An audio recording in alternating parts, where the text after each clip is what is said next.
Absolutely, and I've heard it also. When Christians go out to do evangelism, they do strange things to strangers. Yeah, right, strange things. And that's been a sad thing that we've been part of too often. And working at healing that, that's great. So yeah, one promise is to create this space that's safe. It won't be strange. Come as you are. Come in your broken state. Yeah. And let's wrestle with these big questions of life. Okay. And then a second promise we make is that we're not a community that's trying to accumulate people. We're not trying to suck people into us for the sake of building numbers or whatnot, but we're a community that truly believes that in this journey we're all on, oftentimes that'll mean leaving us. Okay. And so we want to be a group of sojourners who go together, and we believe we're going together towards goodness. Okay. But because most of us are in our 20s, we also know that goodness oftentimes, whether it be new jobs or new girlfriends or boyfriends or new school opportunities, will involve leaving our community at some point to see what else God has to offer. So you're open and taking an active role in the transiency of the millennial generation. Right, and we want to be a sending community that fully embraces that God's goodness transcends what we're doing at our one local meeting, but that God's a lot bigger than one group. So in this context of openness, we've gotten to experience a tremendous amount of beauty and pain sometimes. In our first week, multiple people said, "This is the first time I've been in any sort of religious thing for 6 years." Yeah. That's been a consistent pattern. Most of our guests come from that sort of atmosphere, and then we've also had some unchurched people come. But in this context of openness, we've gotten to see some beautiful moments of both challenge to our faith and growth. I think one moment that captures our community really well is I was speaking on Exodus and the Israelites leaving the bondage of Egypt. Okay. And I think the complexity of our community is, for one person, this was the greatest news ever. Yeah. I don't need to be in bondage anymore. And this was something they had never heard in their congregation growing up. They could be free. And as we continued to share that night, another person said, I want to be in bondage. I want to be on my own. I don't want to trust God. I don't want to leave. That's amazing, yeah. And I think that's been a beautiful part of our community, is that we can have diverse experiences. Right. We can talk about these fairly traditional religious themes. Right. And yet, because we're an open community, people have the freedom to interact with it, but they don't feel shamed, and they can be met where they're at. Right. And some people are ready, some people are not ready to hear that. Yeah. And that's been a neat experience. And every week we get together, the interaction and the dialogue has been really profound. Another really unbelievable moment for our community is this summer, about half of our congregation is going to this rave EDC. And it's the biggest rave of the rave cycle this year, and it's up in Las Vegas. Okay. And they told me that I needed to come with them because we need our pastor with us there. How did that go? Well, sadly I had to decline because that's the week we're at finals for Fuller Theological Seminary. Okay. But it was touching, and they knew I'd go with them if it wasn't for that. And we've definitely been a community that's been in the trenches together in a lot of ways, and the difficulties of life. Right. We've had multiple breakups, actually, even in the last month. Yeah.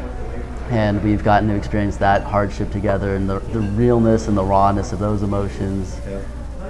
I've gotten calls in the middle of the night, both drunken and sober, to talk about whatever's going on. Okay. So you've really taken on a pastoral role with these folks that you built these relationships with through 24-hour fitness. That's incredible. In a short amount of time. Or maybe the relationship building has been a long amount of time, right? Even up to 4 years at some point. Yeah. Is that right? But then all of a sudden this thing, you create this intentional community, and then your hat changes. I haven't thought about that with your story. So your friend Jonathan, years, and then all of a sudden you start this community, and all of a sudden you become Pastor Jonathan, which is fascinating because of the intentionality behind creating this worshiping community. Well, in one thing I would say, and one thing that's been valuable is really from the very start of when I was at 24 Hour Fitness, I've played a role. I've heard confessions for the last 4 years. Okay. So you had a pastoral role happening even before you created this intentional community. Yeah, and that was part of these friendships and these growing relationships. And I've heard I've been in pastoral care situations I never thought I would They don't be teach you in. that stuff at Fuller? They don't teach some of the stuff that goes on at 24 Hour Fitness at Fuller. That's funny. But yeah, that's been to be a listening person is actually kind of a surprising and unique thing these days. Yeah. And so to be that ear that'll stay 30 minutes after work to hear what's going on in somebody's life It goes a long way. goes a long ways. Speaking of this millennial generation, that many folks have feel an extreme disconnect to. Can you tell us maybe some similarities in the millennials compared to what people who grew up before the millennial generation might experience, and then some differences for people to begin to understand? Boy, similarities would be tough. Oftentimes, I think the similarities are very superficial. Okay. We tend to look very similar in some ways because we're still all in the same general American culture, the broader American culture. I would say that's about where the similarities end and the differences start. Wow, that's amazing.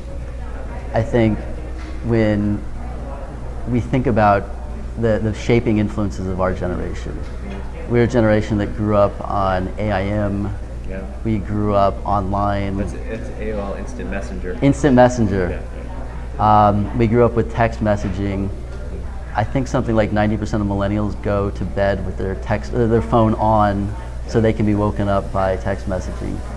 And to be that connected and that connectivity just has created a new reality that is different than anything else, especially compared to our parents who were oftentimes baby boomers.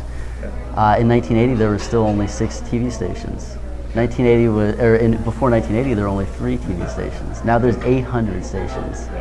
And so the explosion of media, the changing dynamics of family, the changing high school culture, even though high school looks similar from the outside, the dynamics inside have changed radically.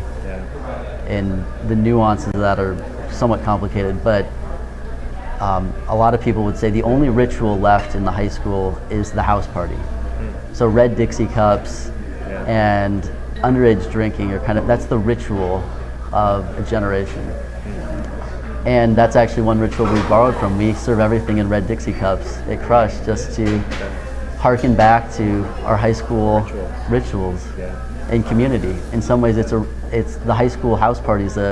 That's the community ritual. Yeah. So you begin your services with these 2 promises.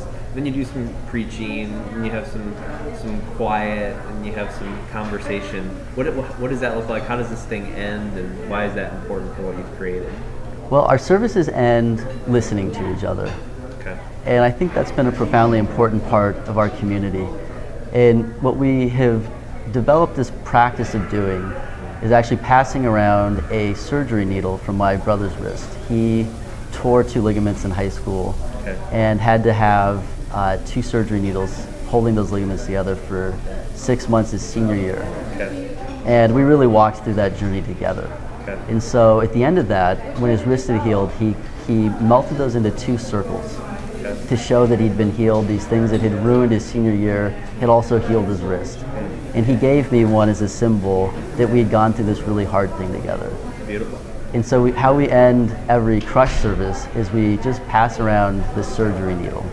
And whoever's holding it gets to share how God has found them in their crushness that night. And People have been open to that. People have been very open to that. And that's where we've heard some of these great moments of belief and some of these great moments of unbelief. And what we've done though is, unlike a lot of small groups that I've been part of at least, is whoever's holding has the floor. And it's not a chance to teach or to create new doctrine, but it's totally just a moment to listen, whatever they bring. So right after one of my friends said that he would like to stay in bondage, we didn't try to convince him otherwise.